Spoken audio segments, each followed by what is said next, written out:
Եթերում հեռանկարն է։ Օրեր առաջ աշխատանքի և սոցիալական հարցերի նախարարությունը հանրային քննարկման ներկայացրեց կառավարության որոշման մի նախագիծ, որը վերաբերում է կյանքի դժվարին իրավիճակում հայտնված կացարանով ապահովման խնդիր ունեցող ընտանիքներին։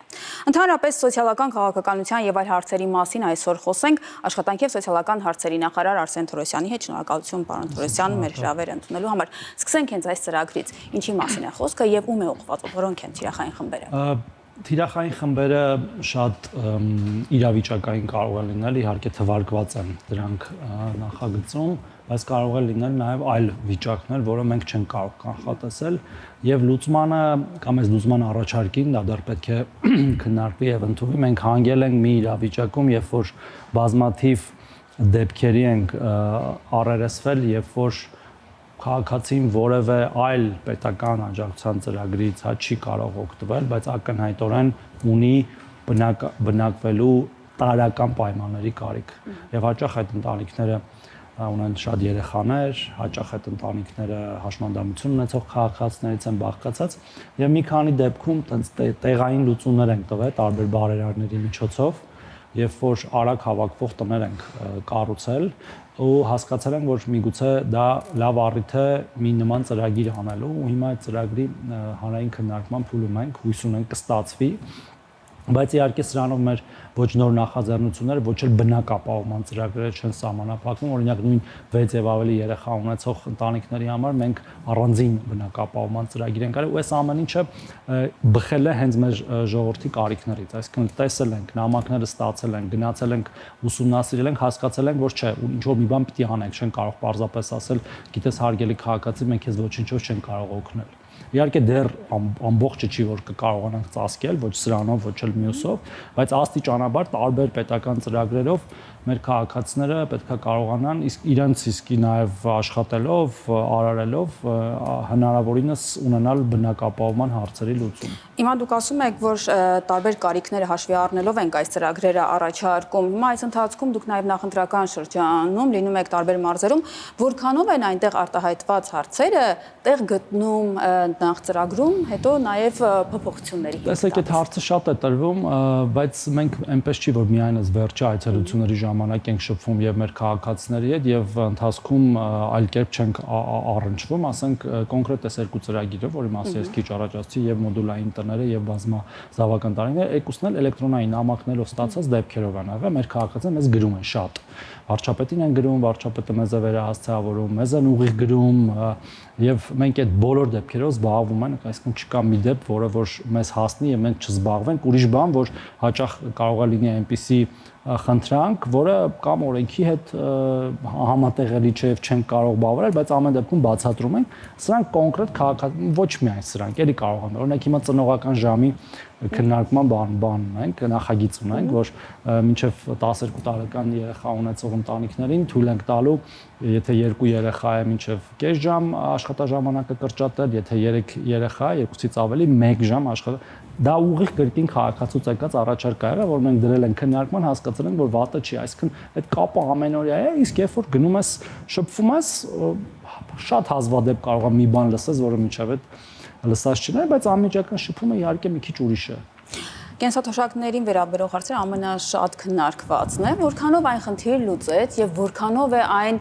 երկարաժամկետ լուծման համատեքստում դիտարկվում եւ ոչ թե կարճ։ Շատ երկարաժամկետ համատեքստում է, որտեվ ոմանք մանիպուլացնում եւ ըստ էության ստում են, որ մենք այտենց կարծես թե նոր հիշեցինք, որ պետք է կենսաթոշակները բարձրացնել, մենք վերջի 8 տարիներին 7 անգամ կենսաթոշակ ենք բարձրացրել։ 8 տարիներին 7 անգամ, գրեթե ամեն տարի 4 անգամ բարձրացրել ենք ուղղակիորեն, 3 անգամ հետվճարով, հետվճարը ներդնելով, հետվճարի տոկոսները բարձրացնելով եւ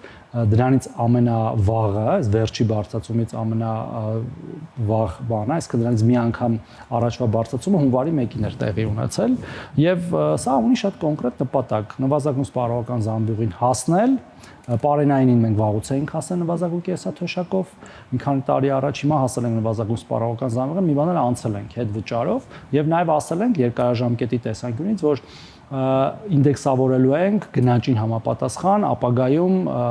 28 թվականից սկսած ամեն տարի կենսաթոշակը, այսինքն նաև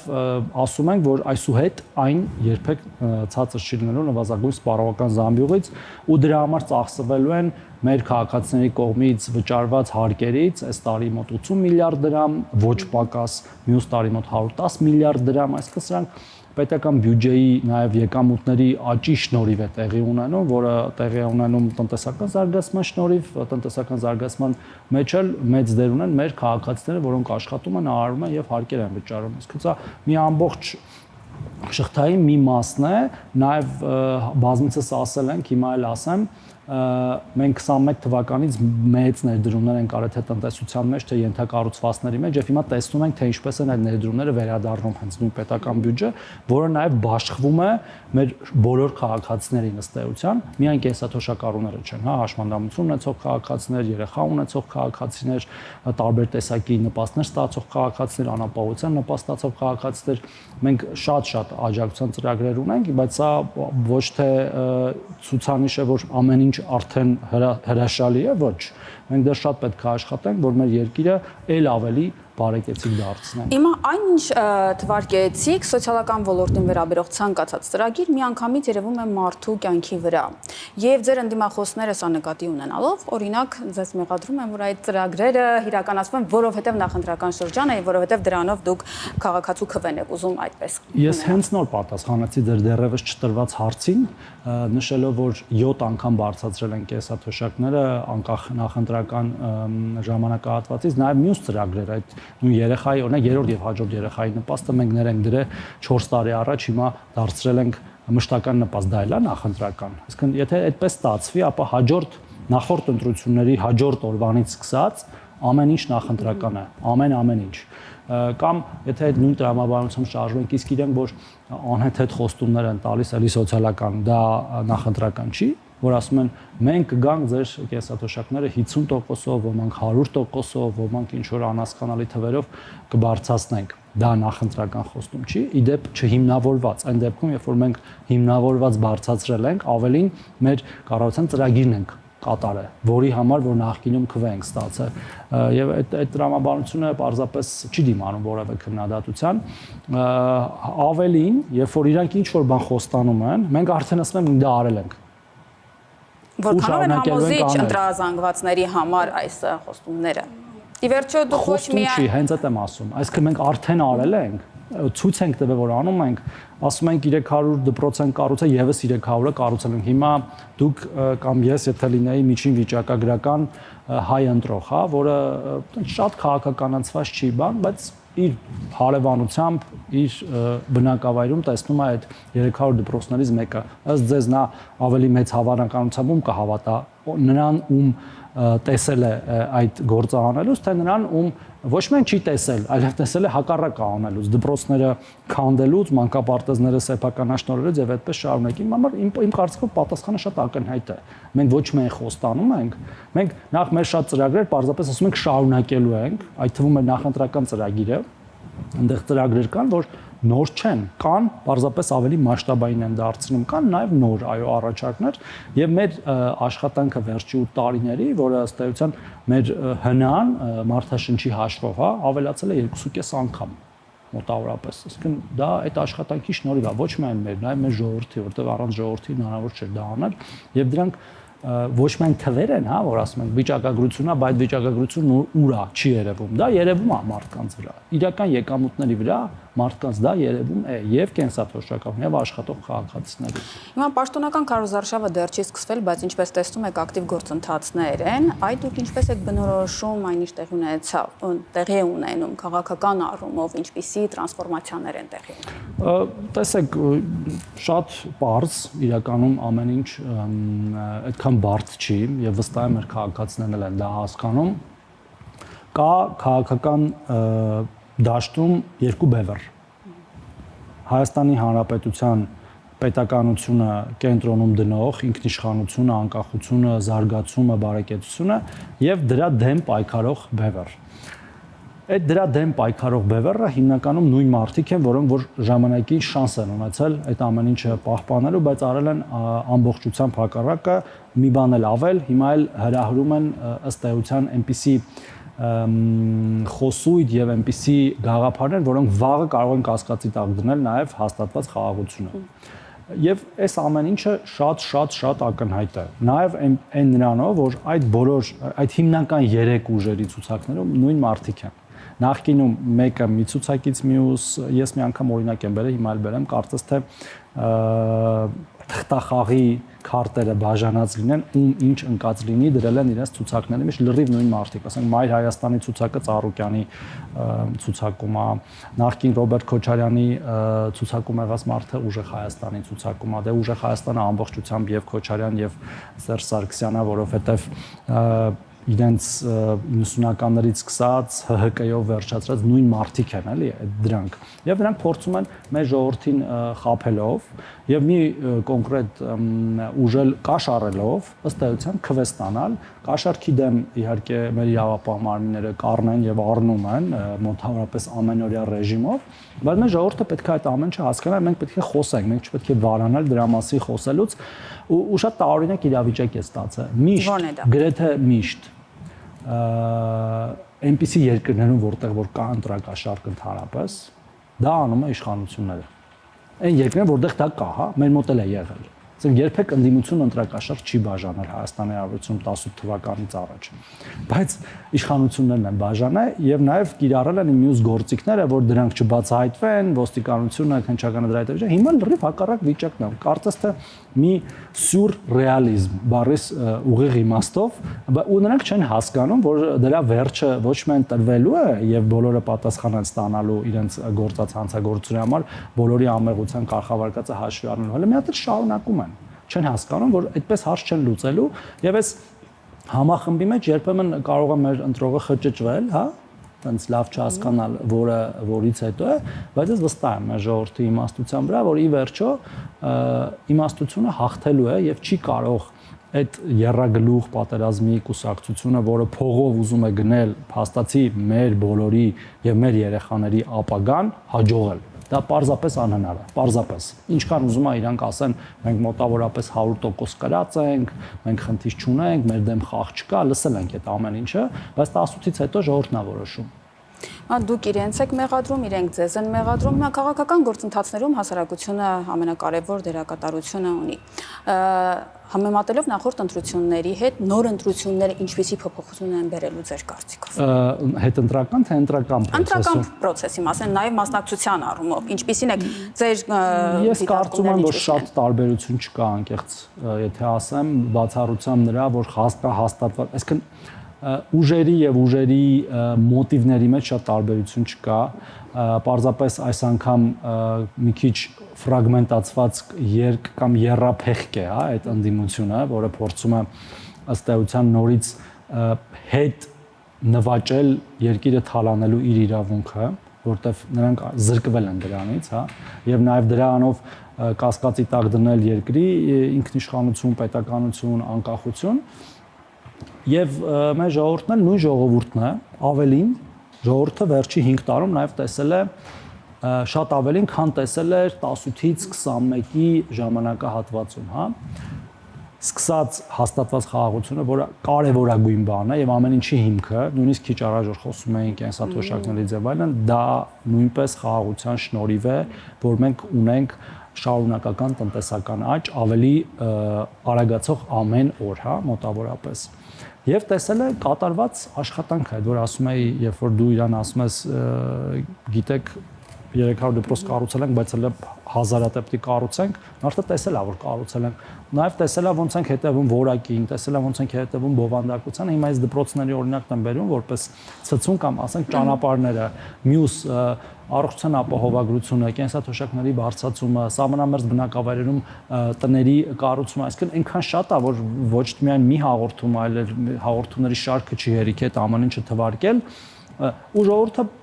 այդ առումով ունի ավելի հեշտ ընտրություն կատարելու հնարավորություն։ Մի ու տարբերություն կա նաև, որ հիմա այդ ֆինանսական կոմպոնենտը ակնհայտորեն ավելի ներկա է այդ ընտրակաշառքի, այն ժամանակ կարծես թե նման դեպքեր չենք ունեցել կամ եթե ունեցել ենք շատ հատուկ են տեն եղել, եթե հիշում եմ, հա 1-2 դեպք կարծես թե մեղադրական դատավճիռներ եղան, դրա դեմ էլ մեր կայացած իրավապահ համակարգն է պայքարում, որը միգուցե այն ժամանակ կայացման փուլում էր, հիմա ավելի կայացած է եւ այդ իմաստով նաեւ վստահ եմ, որ գործիքները պետական աշխատելու են։ Մի բան էլ կա, որ ես շատ չեմ սիրում տենց ուռճացնել, հա, այդ ամեն ինչը, բայց սա ակնհայտորեն պատմական ընտրություն է, ակնհայտորեն։